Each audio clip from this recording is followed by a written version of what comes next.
What it is, world, it's your boy Lil Twist, the one and only, and I just jumped off the porch with Dirty Glove Bastard. Moolah. Okay, nigga, Texas Rays, running hella plays. Turn your speakers up, it's Frankie Beverly and Maze. I've been. All right, so we got the one and only Lil Twist jumping off the porch with us today. Yes, Welcome, sir, bro. Man, thank you, bro. Thanks for having me. Yeah, I appreciate you pulling up on us today, too, Man, bro. I had to, bro. The porch been going crazy. I had to come see it. Absolutely, man. Yeah. And how you feeling today, too, man? I'm great, man. Today's a great day. You know, I actually just dropped my first single. Well, not my first single, my second single on my new album, Texas Rays, featuring my brothers Tum Tum and Twisted Black from Dallas. Some Dallas legends Yeah, right there, man. We on some real Texas vibes. For sure, man. And you looking real Texas Yeah, right now man. today, That's why I too, brought my bro. hat out today. You know, I had to let the people know. We just dropped, man. Yes, sir, man. What else you got planned while you're here in Atlanta, man? You on a promo run? You out here recording? You shooting videos? Break it down Yeah, for we us, recording. We recording. I'm gonna probably link up with my Uncle Jazzy Faye while I'm here. Shout out to Jazzy, man. Shout out to Jazzy, the legendary Jazzy. You know, I try to stay around the legends. You know, I feel like the younger game and the young guys, they steer away from remembering who started it and where it come from, and that's like very big for me. Yeah. Yeah. And you've been surrounded by legends. Yeah. Since what, 13 or Yeah, something my like whole that? life, man. It's been great, man. My whole life has been cool. Yeah. Yeah. And what has kept you relevant in this rap game for so long, man? Because I'm sure you see a lot of faces come and go. Yeah. But here we are, what, 15 years later, 17 years later, something like that. My Still sanity- relevant, bro. My sanity has kept me relevant. You know, a lot of people lose their mind in this stuff. And once you lose your mind, you lose yourself. I never lost my mind, you know. And by the grace of God, I've always had a great relationship with Lil Wayne, who's like my father figure, but he's just been my big brother. But he's definitely like a father figure. Yo. Yeah. At any point during this journey, did you ever lose your passion for music? No, I never lost my passion for music. I never lost my passion for music because even when I wasn't releasing music, I was still doing a lot of music. I was still recording a lot. And I can just say that I just got distracted in Hollywood. Yeah, but I never lost my passion for wanting to become and be the person I always saw myself being. Yeah. And that's rare in itself, too. Because Yeah. in this music industry, that alone can make people lose their passion and be like, man, fuck this music shit. But it sounds like when you said you weren't dropping music, you were probably just recording music for yourself, for your own sanity. I was making a lot of music, and I was high off drugs, I was off Xanax and sipping syrup, and I was cloudy in the mind. As far as, and that's what had me distracted on not putting it out and I was famous, so I could get everywhere I wanted to be, but I wasn't as focused as I once was just as a kid, and I had to find that again. But my passion was never lost, but I definitely had to find that hunger again because comfortability crept in. Oh, absolutely. Yeah, I can imagine too. Yeah. Especially when you have success at such a young age, man. You feel like, all right, it's always going to be like this. No, you know? yeah, for sure. And again, by the grace of God and my brother being who he was and our relationship being so cool, it was always going to be like this. But but it's like I had to, if I wanted it for self like I once did a lot, I had to get back to that. Yep. Yeah.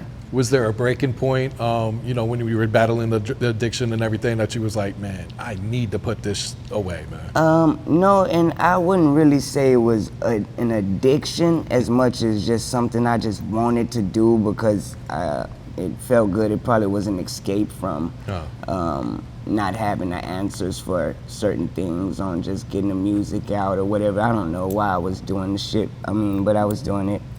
And yeah, I just had to, once it got out of control to myself, once I was in LA County, now I'm in jail, and I just was places like that I never saw myself being. It was like, all right, yeah, enough's enough. Time to tighten up, right? yeah, enough's enough. I'm meeting people, shout out to him, I'm meeting people named Tiny Devil as soon as I get there. I'm like, you know what? I need to straighten up my This ain't the place for me, yeah, right? man, yeah. Well, let's take it back to Dallas, Texas, Yes, man. sir, man. Born Let's and go. raised, man. Man, paint a picture of what the city looked like then when you was coming up, bro. Oh man, when I was coming up, 2003, 2004, it was tall tees and jabots and leather shorts and shags, and yeah, man, it was before the My Dougie era. It was on some street vibes. Yeah. Yeah, it was cool though. I was the only one dancing.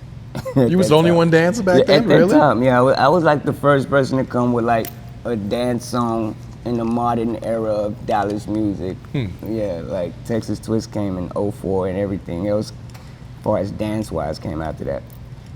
They had Bunny Hop, a song called Bunny Hop back in the day, but yeah. And you were, what, 10 years old, I was 11 years 10, old? Yeah, Man, 10 years old, man. here you are, 10 years old, influencing a whole city. Bro. No, it was crazy. And did you realize at that time what you were doing, or I like the realized, influence you had, basically? No, I realized who I wanted to be, and then it started to happen as far as like kids chasing me around, and I got the #1 song, Texas Twist, and I would eat in the teacher's lounge. I wouldn't eat with the kids in the cafeteria. And Fox 4 News would come and do segments on me before school and shit. So it was different. I got to see exactly who I wanted to be very early, so I got comfortable in that as well. Yeah. Yeah. And what inspired you at first to start even making music at that point?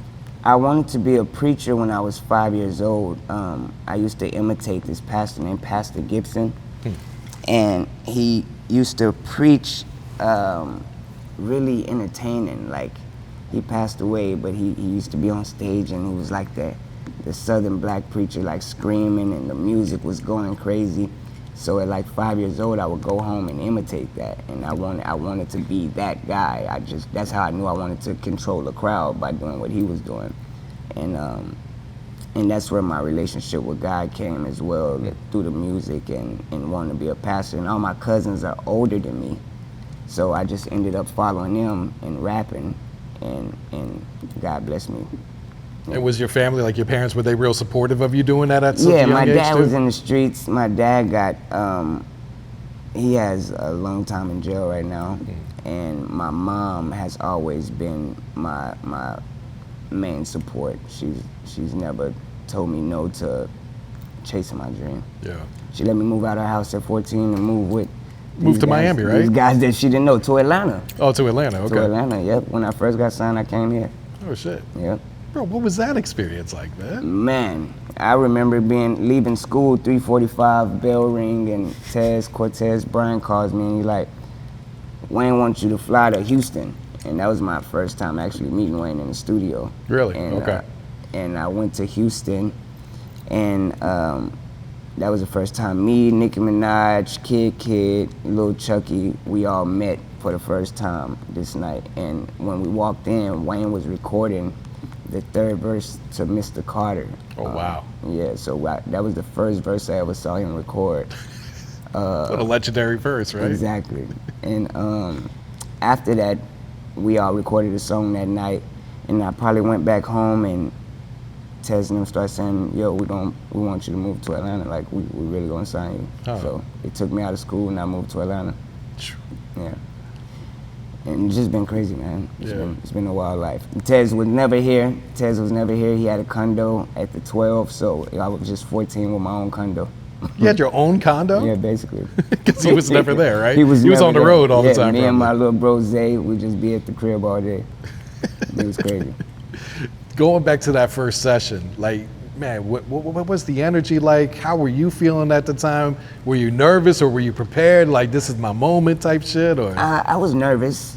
I was nervous for sure, because at that time, and still to me today, he was like superhero. Like, it was crazy to see him in the room. That's when he had the scarf on and the double cup, and he just looked unreal. Like, it's just A real Martian, right? Yeah, it was crazy. It was a crazy time. So I was scared to even just say something. Then, of course, when he like, all right, go in the booth, I'm probably stuttering more than I usually do.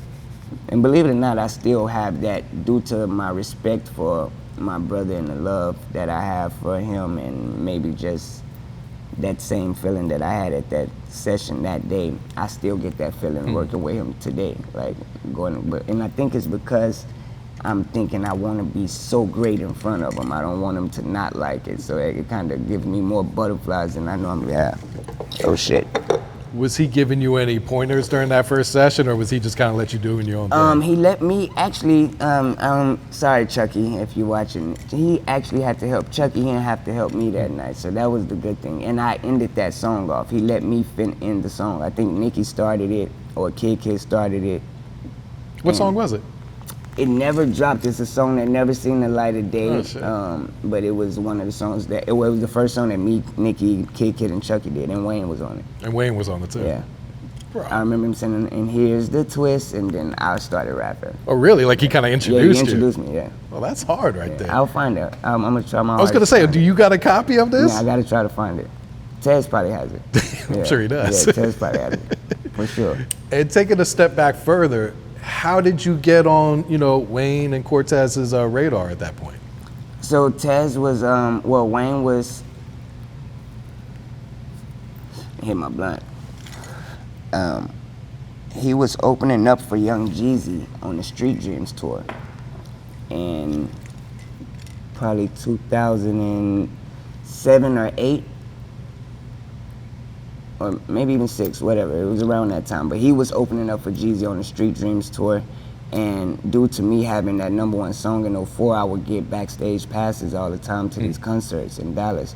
So the radio personalities gave me backstage passes, and I went to that show. And rest in peace to DJ Nate Quick. He was a radio personality out of Dallas. He told Tez, like, yo, y'all should sign this kid. Like, he hot out here. Like, he got it going on. And Tez like, oh yeah? He told CJ Gibson, CJ, get his number. So I would call CJ every day after that, and CJ never answered my phone call. He never answered. Yeah, fuck you, CJ, for that.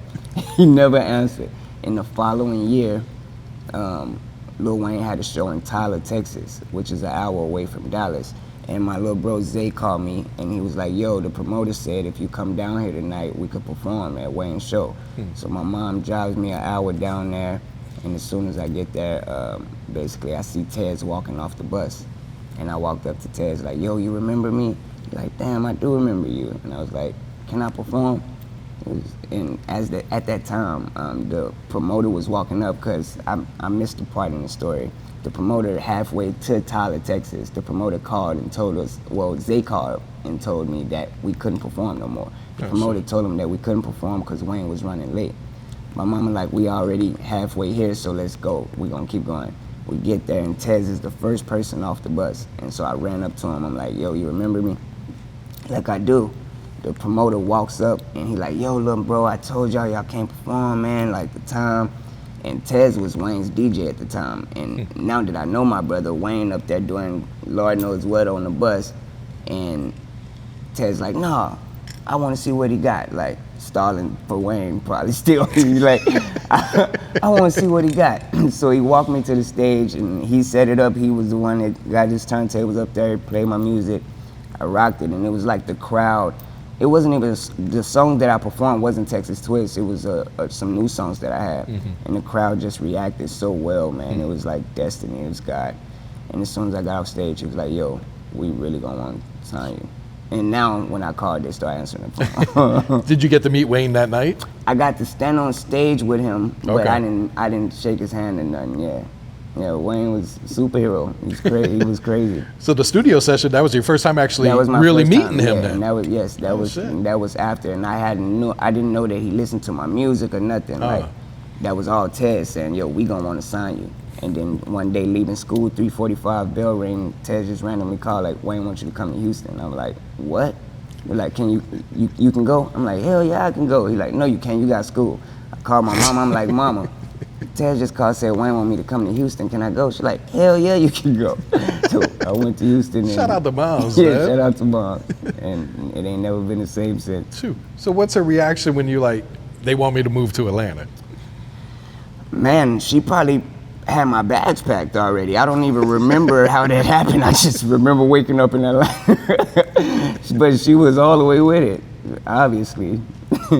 Did she have rules for you? Like, yo, you got to No. check in every day type shit? Oh, well, or- me and her, we was always close due to my dad not being in the house like that, being in the streets. So we always had that rapport anyway. So I called her every day when I left, and just like I do today. Okay. Yeah. Yeah. So you get to Atlanta. Do you guys start working on the Young Money album right away? Like, what were you guys No. working on at that point? Wayne was working on Carter 3 Okay. at that time, so that was the main focus. And I was just recording, and me being Tez's artist, and now I'm managed by Lil Wayne's manager, and Tez is rich. Tez would make sure that I had a room right outside of Wayne's room, so I'll be in the B room and Wayne will be in the A room here at Hot Beats Studio here in Atlanta. Okay. And we were just there every night. True. How much did you learn about the music industry like that first year while being out here then? Man, I learned so much by just watching. And it's not that I went through school or lessons behind it. Like, you can learn so much by just being in the presence of someone as great as my brother. So I just would like watch his every move. Like, I watched how he walked to the trash can. I watch everything. Like, I'm studying greatness Yeah. from the beginning. And yeah, I got it down packed. Okay. Yeah. And what's the recording sessions like when you guys do start working on that Young Money project? It's him coming in there telling about however many of us it was. And there was a lot of y'all, too. Yeah, at sometimes it would be like, this is what I want y'all to make the song about. And he would leave and be like, when I get back, I want the song done. And it would be done, and me and Chucky just being the kids, we'd try to squeeze on as many as we could. Because the older guys, they really they gotta show their skill set or they're out the door. Like, Wayne didn't put that much pressure on us at that age. But he was still on us, still just letting us know what it took to become who he was. Yeah.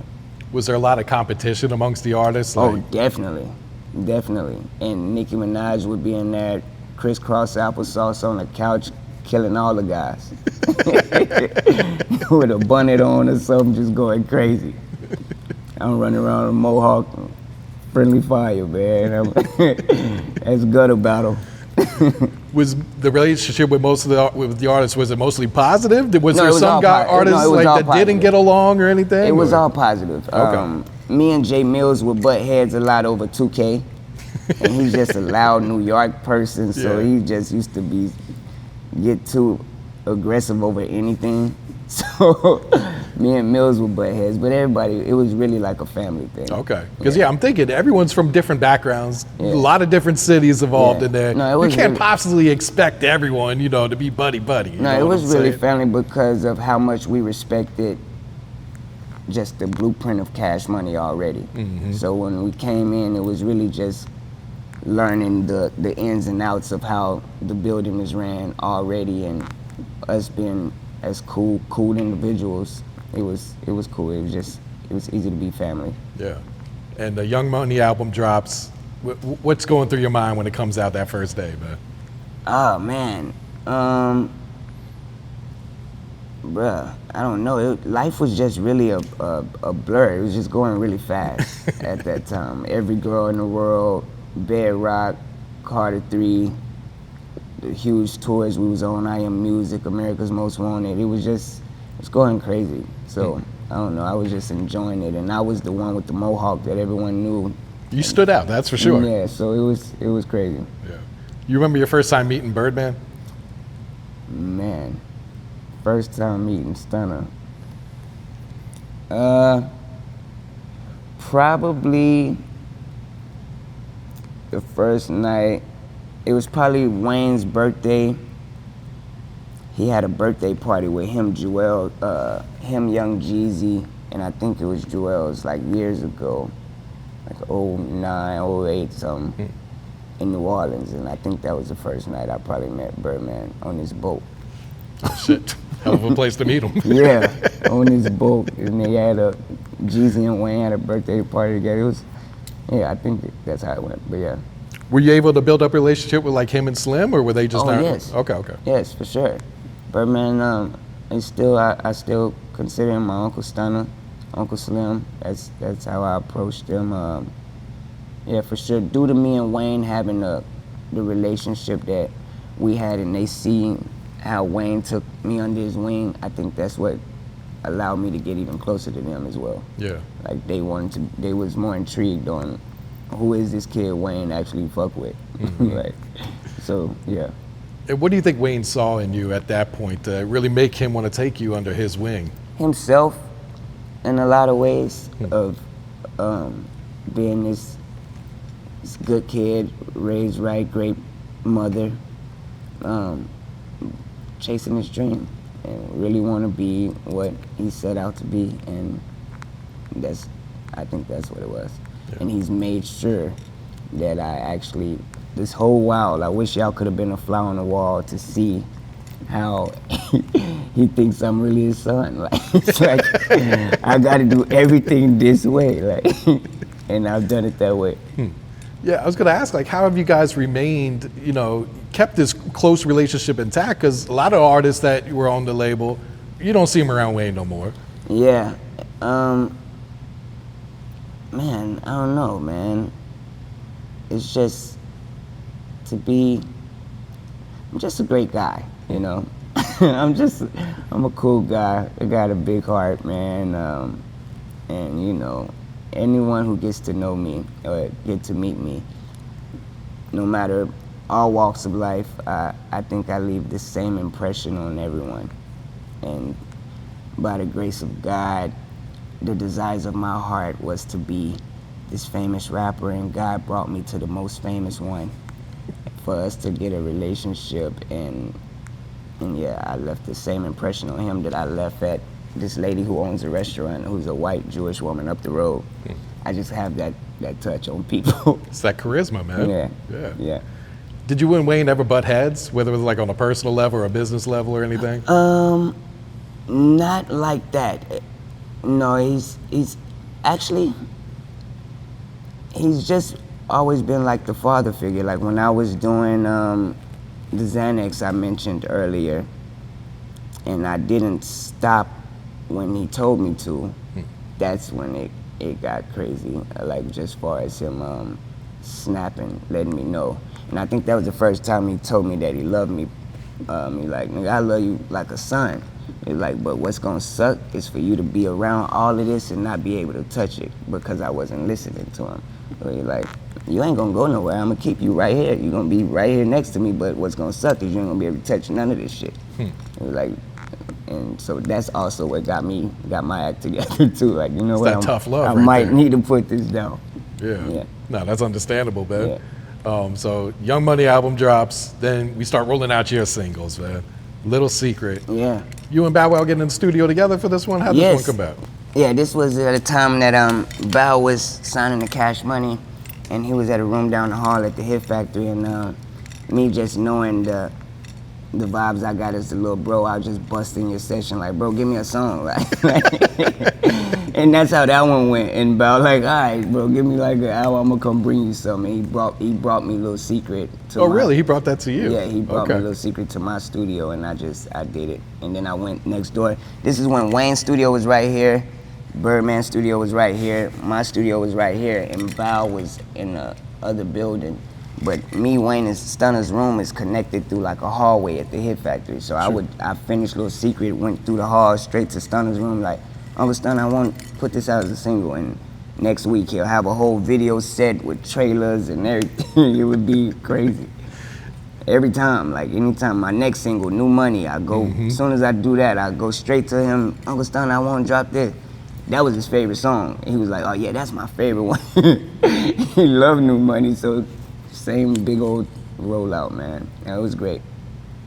Classics, man. Yeah, it was great. I'm sure you still perform these songs today, or? Yeah, no, on my sets. Yeah. Yeah, on my sets. When I go out with my brother, it's more so like Ball Hard and the things that the features with him. But yeah. I did want to ask you about Ball Hard, because that's still one of my favorite songs that y'all put Thanks, out, man. Bro, appreciate it. Man, how'd that song come about, man? My brother just making me come to the studio in the wee hours of the morning and saying, let's work. Like, let's work, and pulling up a beat like you do all the time. And yeah, that man works all the time. So pulling up on him and we have so many more records that's getting ready to drop too, whenever he decides to, but that's just how he works, man. I'm sure fans gonna love to hear that too, I can't wait. Yeah. Let's take it back to Love Affair, you and Wayne, man. Talk about that studio session, man. Love Affair, big moment. That was my favorite song that I had for a minute at that moment. And believe it or not, I had Love Affair for like probably 2 or 3 years before Tez let me drop it. Really? Oh shit. Yeah, because he was so stuck on, man, you a rapper. Like, you rap, like, you singing this whole song, Twist, you're gonna confuse the fans. And I was like, I really wanna put this song out. Like, I love this song. Shout out to Kevin Rudolph, had something to do with Love Affair. Joshua Berkman and a guy named Brian, they helped me write it and just was in there making the beat. And yeah, I just really wanted to drop that song. So I finally convinced Tez to let me drop it, and it ended up being the biggest one I dropped at that moment. Sure. I'm like, yeah, Tez, see? Should have listened to me, yeah, right? Man, like, a good way.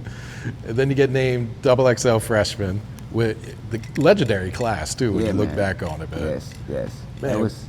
That was amazing. Amazing day just being there. Rest in peace, my brother Mac Miller. Rest in peace, Fred the Godson. That was a really dope day. Just me, Kendrick, and all of us just coming up.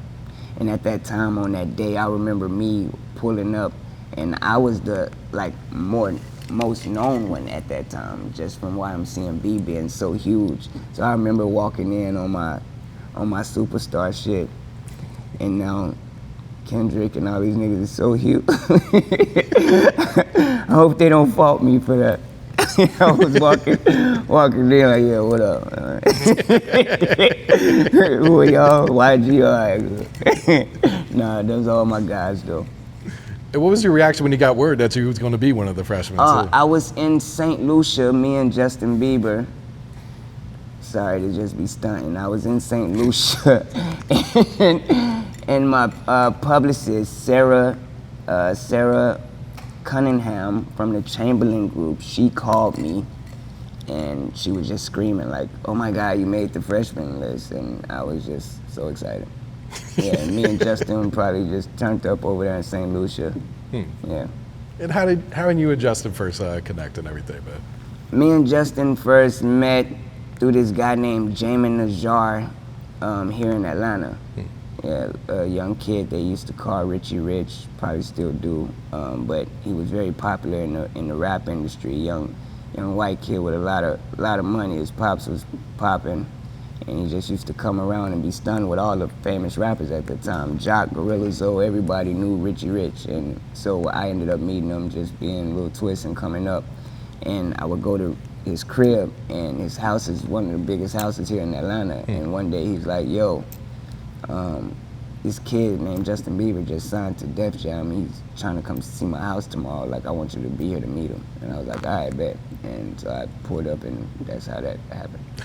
And how were you guys able to build up a friendship like you guys did? Once Justin came into the crib and we all meeting each other, and he knew me to be Twist, and Lil Wayne's little brother, he loved Wayne, so that was the conversation that started it. Like, oh my God, like, really? Like, I love Lil Wayne, like, da. And that's what started just our relationship, basically, in music, and him understanding I did music, and we would play each other's songs. And he had the song called One Time out at the time, so I was just getting familiar with his career. But he was already famous to little kids. Oh, yeah. Like, I had never knew him.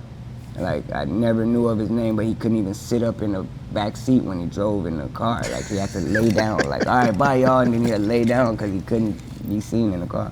Oh, shit. Yeah, it was crazy.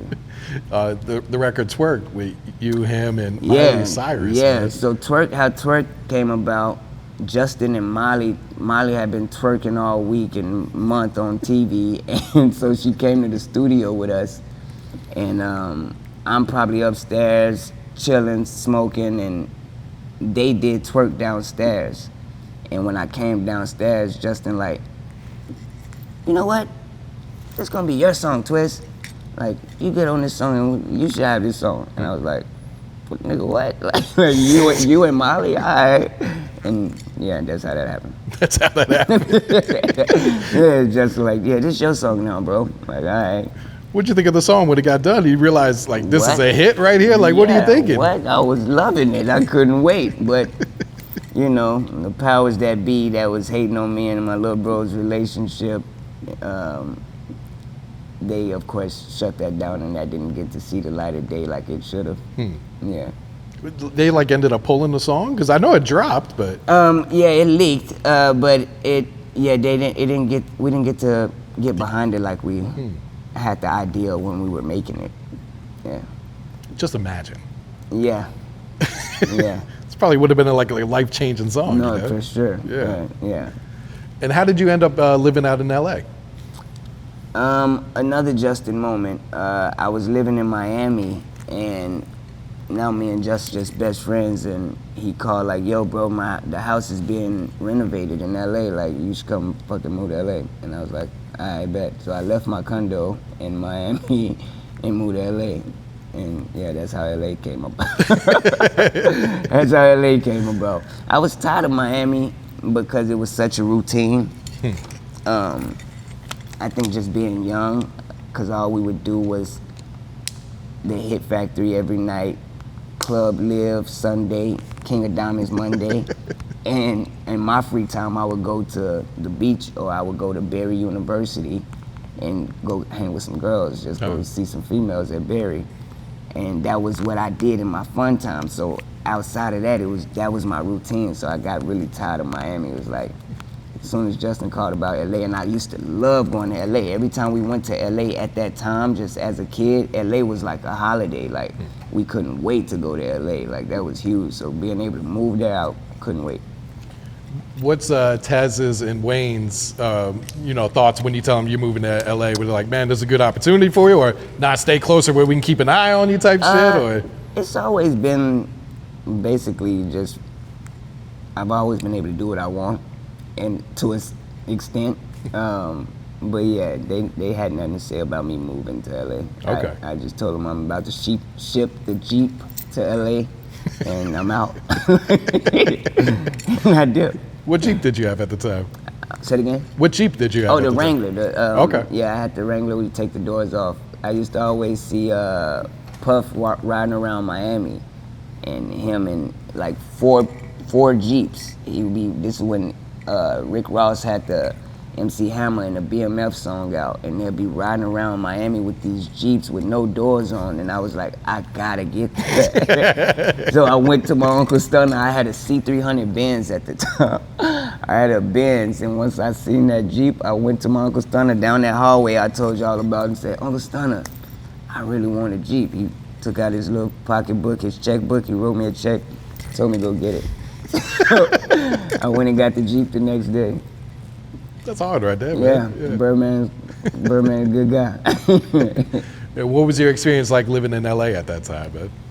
LA, shit, you can go to TMZ and find out. You can find out how that experience went online. But no, LA was amazing, man. Outside of that shit, but LA was great. Were you ready for like the paparazzi and everything that came with it? Because it's not like that in Miami. No, it is not to a at little all. bit, but not to that extent. Not at all like that. Especially when you're around Justin and everything Yeah, too. It's no, so yeah, I amplified. went from 0 to a million real quick. So I thought I was ready just because I knew I wanted to be who I always wanted to be. And, we got pictures taken of us at carpet events and stuff, but this kid, literally, he couldn't do absolutely nothing. So it was about 20 Priuses chasing us everywhere we went, every day. They sit outside the house when we wake up and wait for us to move. It got intense. Yeah. Yeah. What happened with you guys' relationship, you and Justin? I think just again the powers that be that got in the way of I guess maybe they had painted a narrative on me and started to really paint this picture about me that was far from true.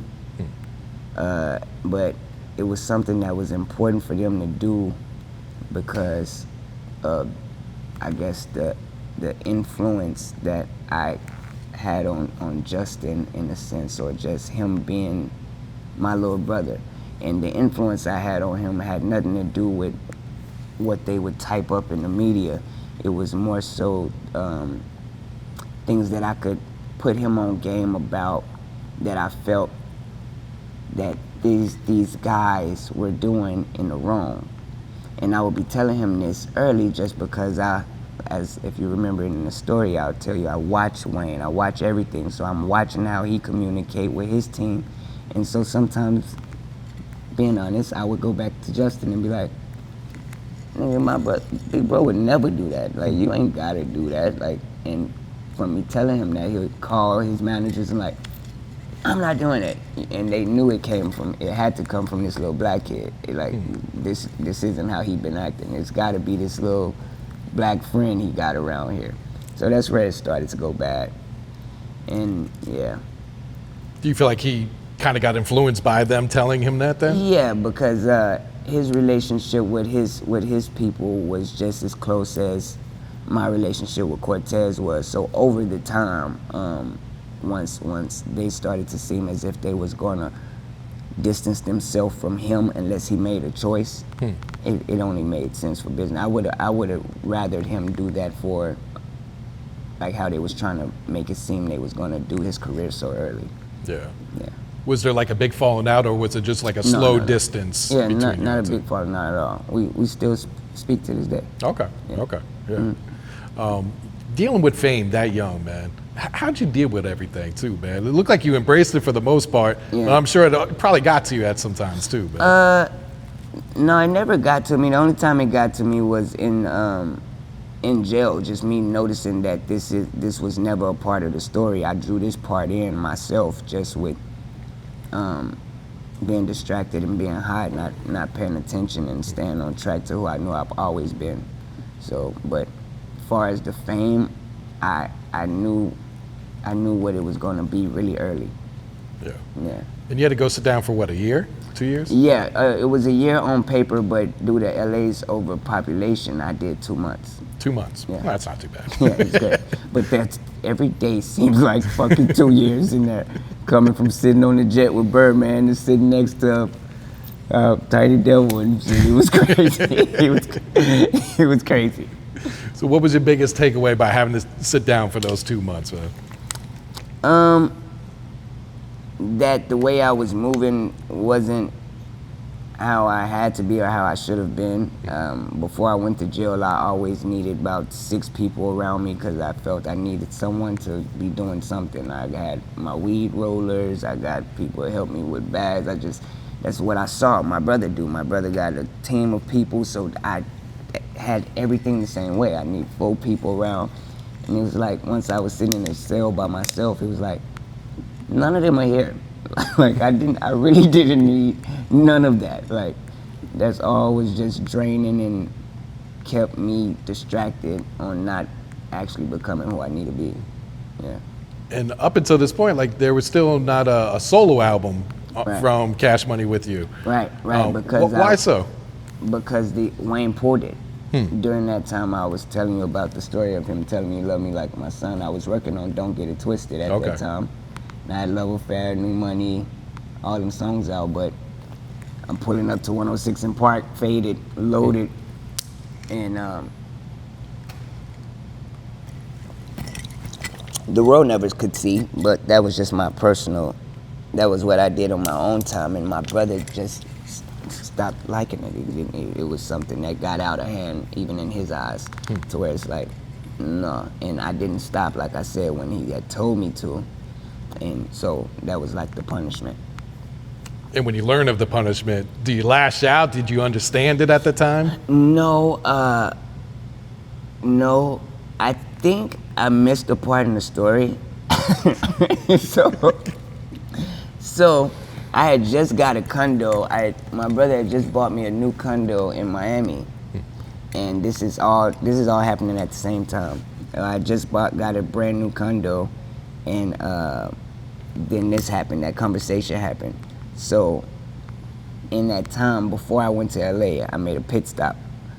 In that time of the conversations of him schooling me and letting me know what I told you, it was like, all right, you need to go back to Dallas and get your mind right, like, cause you tripping. So we're gonna get you a spot in Dallas. You're gonna get your mind right in Dallas for 6 months, and then you're gonna come back here.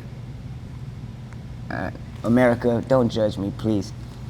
For 6 months, you're gonna go to Dallas and get your mind right, and you're gonna come back to this brand new condo I just got you, but you tripping, go get your mind right. All right, I shipped my Jeep from Miami to Dallas.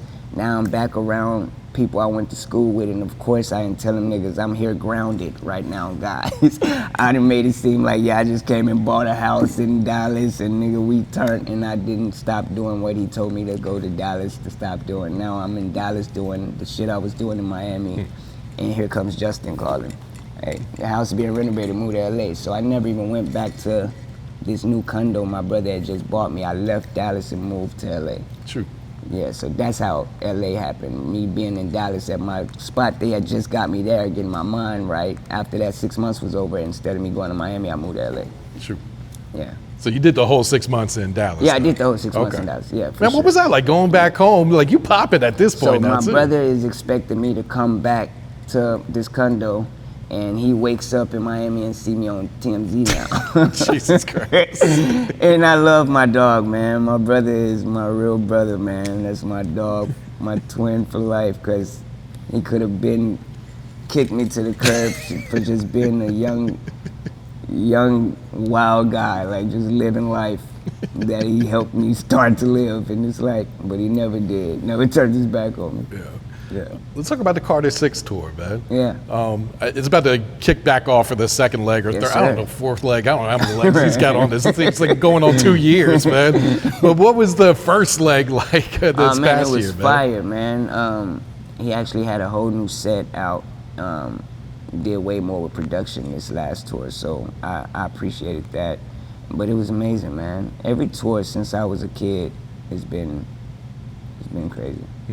What's been one of your favorite tours that you've done then? Oh man, just on the nostalgia and just the time, it has to be like our very first tour.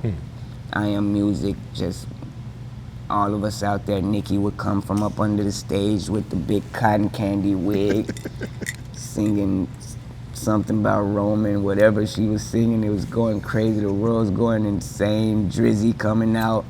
I got to see the crowd calling Drake Jimmy.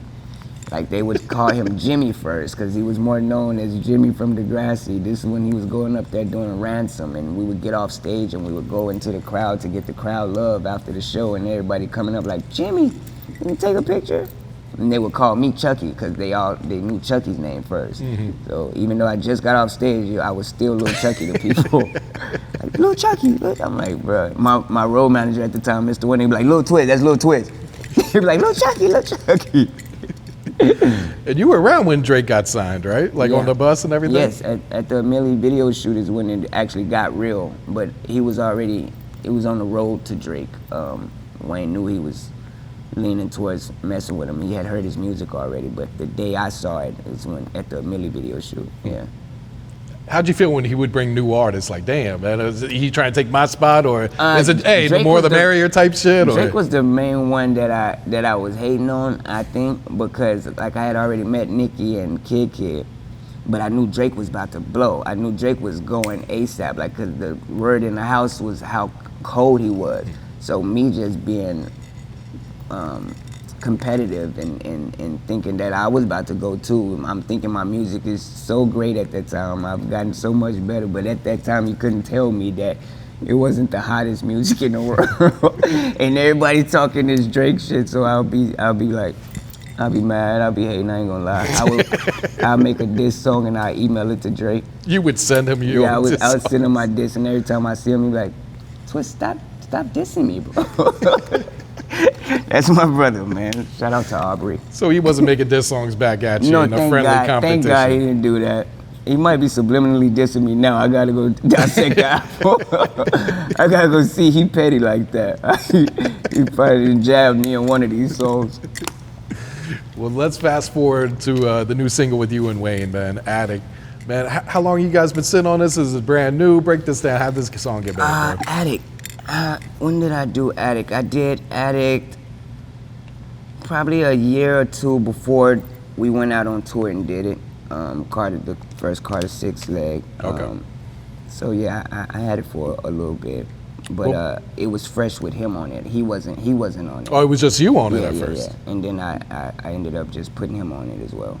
What do you mean you just put him on it, man? Did you play it for him? You like, hey, I want you on this? Did he hear the song and said, let me get on it? Break this down, man. I send him songs that I hear him on, and I'll wake up to it sent back.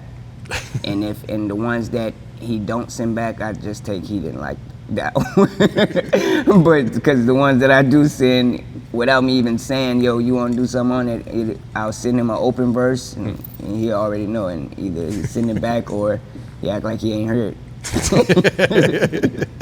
What's your reaction when you hear his verse on there? Man, it's the same thing like the first time I ever heard him get on a song with me. It's just always exciting because you never know what he's gonna say. You never know what he's gonna come with. And how long after he jumps on it do you guys shoot the video and everything? Well, now that things is back going, I had to get it back going. I had to find that hunger and drive again. For him to even know that I was back taking it serious like he's always preached to me to do.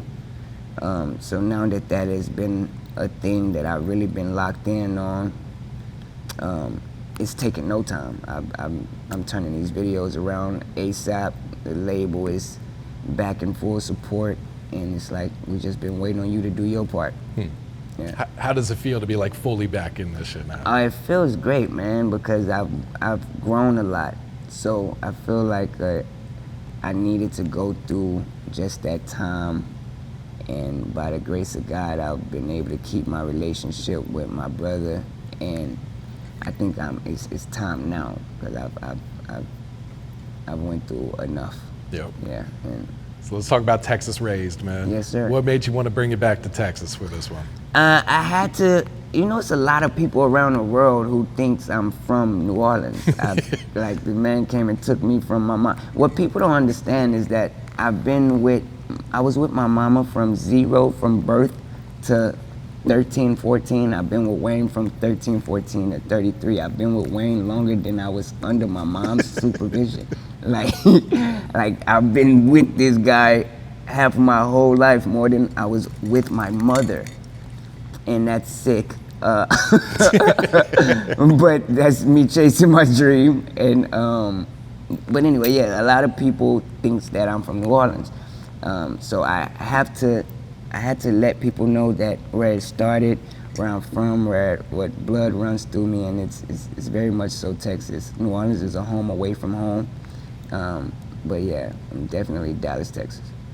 And what made you want to put Tum Tum and Twisted Black on? Those are my legends. That's who Yep. I came up with when I was 10 and they were older, but that was my music era. Like I would be listening to Twisted Black when I was 10. I was a huge fan of DSR. I wanted to be in DSR before I got signed to Young Money. Like I just knew I was gonna be with Big Tuck and Tum Tum. Like that's where I wanted to be. And I see the music video dropping next week, right? Next week, Tuesday, Okay. bro. I'm super excited, man, and yeah, it's dope. We definitely went back home and touched on all bases of Oak Cliff, Fort Worth, Highland Hills. Yeah, man, it's dope, man. We made Dallas come to life for sure. And I see you got on a horse. It didn't look like it was your first time on a horse. You look pretty comfortable. It wasn't my first time, but it might be my last time. I ain't know. Well, I ain't gonna give it away. You'll see. You'll see the video. There's some bloopers, is what you're saying. Huh? Oh no, yeah, it's just a whole little movie intro, and I was about to start giving it away. I don't want to yet. Okay. And what's your thoughts on the music scene in Dallas right now? It seems like Dallas really getting the spotlight these days, man. Oh man. Shout out to New Dallas. Big X the Plug started off going crazy. I definitely like his music. Voice is crazy. Montana 700. Me and Montana 700 just did a song when I was back at home. Oh, really? Nice. Yeah. I've yet to really meet or rock with Zillionaire Doe, but of course I know of him through Montana. And yeah, just all them boys, all the guys that's coming up. Young Nation, they're classic out there, all the Texas music. Yeah, like the best thing I like about the new Dallas movement is that unity. Yeah. Everyone coming together, the No, for distance sure. gone, all For that sure. shit, man. For sure, it's different, and that's what makes it dope. Because when I was coming up, it was completely different. It was like gatekeepers, like Greg Street was still in Dallas. That's who broke me. That's who broke my song in Dallas. And then when he got fired, the program director took my song off the radio. So What the fuck, really? yeah, so I went from like #1 Monday to Tuesday not being on the radio at all. And that was just like the Dallas music scene then. Like they wanted, you just had to do so much to be supported by the city. But now these young guys, they done took matters into their own hand. Shoot. And now it's all on the internet. You don't even need the radio. It's, No, that's it's real. It's Yep. a different game. Yep. Yeah. And I understand a new album's in the works. Yes, man. I have yet to title it. I've been talking to the OG legendary Scarface. Another stuntastic plug. Scarface is supposed to be helping me title my album.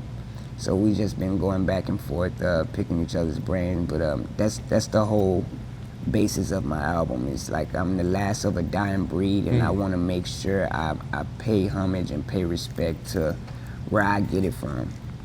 Yeah. Scarface, bro. Yes. The legendary The Scarface. legendary Scarface. He's in top 3 for me, bro. No, he's man. Scarface is different. Scarface is a preacher himself. Exactly, yeah. Yeah. What type of vibes have you been cooking up for the album, man? I'm touching back on home. I got some home-based music. Man, I got like dance, like some dance joints, like what would you say, like a rich, like I don't know. I'm very versatile, so I got all kinds of joints. I'm just showing my different vibes on there. It's very hip hop though, but yeah, I'm showing different vibes. I got Rick Ross on the album. Oh, nice. My brother Lil Wayne, of course, is on the album. The amazing Erykah Badu What? got There some you go. words. Got some words on the album. She's not singing on it, but she got a speaking piece on the album. Hey, not everyone can say that either. You know Yeah, what I'm saying? You know, that's Dallas. Yeah, That's exactly. legendary Dallas. And yeah, man, it's going great, and I'm waiting on me and Face putting together the title now. Okay. Yeah. Think it'll drop this year? Yeah, for sure. Okay. For sure. That's why I'm loading up all these singles right now, and I'll probably put out a couple more before I actually put the whole project together. I just want to get the buzz back going, man. I got to get the ball back rolling for sure. That's my intention. No, you're doing a good job at that right now, Thank man. you, brother. Yeah. Thank you. Is there one unreleased song that you sitting on that you keep running back to back, like this is one of them ones? I'm not gonna lie, all of them. I've been jamming all of them because the album is really a mesh, so you can really start from one to the last one, and it's gonna be hard to pick your favorite one. Yeah. Yeah. So looking ahead, what some goals you got set for yourself? Let's say the next 12 months, bro. If you were to come back next summer and sit on these steps, man. Yeah, for sure. I can't wait to come back and give you the update. But I just look forward to staying consistent like I've been doing, and keep waking the people up. I've always wanted to be looked at and respected as a real rapper, real lyrical rapper. I'm stuck in that time of like it matters what you say, and I feel like people are actually starting to pay attention to that, no matter how they mask the comment. Like it sounds like Lil Wayne. That's great. I appreciate it. That's who taught me how to shoot. So yeah. It's a hell of a compliment if you think about it, man. Yeah. So and they've got it. You can only say that if the bars are lining up. So that's what I'm trying to make sure I keep doing. Yeah. Can you share some games, some advice for some youngins coming up right now, man? Yeah. Stay focused. Don't get distracted on anything.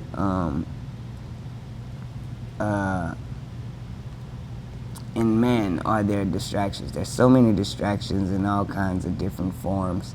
But if you can remember what you've always wanted to be and what you're doing it for, a lot of people have different reasons of why they're doing it. But if you can remember what you're doing it for, then that should help you to steer away from the distractions and, stay believing in God and do what you need to do. That's my advice. Nah, well said right there, man.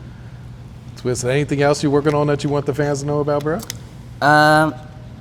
Just, man, stay tuned for what we got going on, man. Texas Ray's out now, Addict out now, and we got more shit on the way.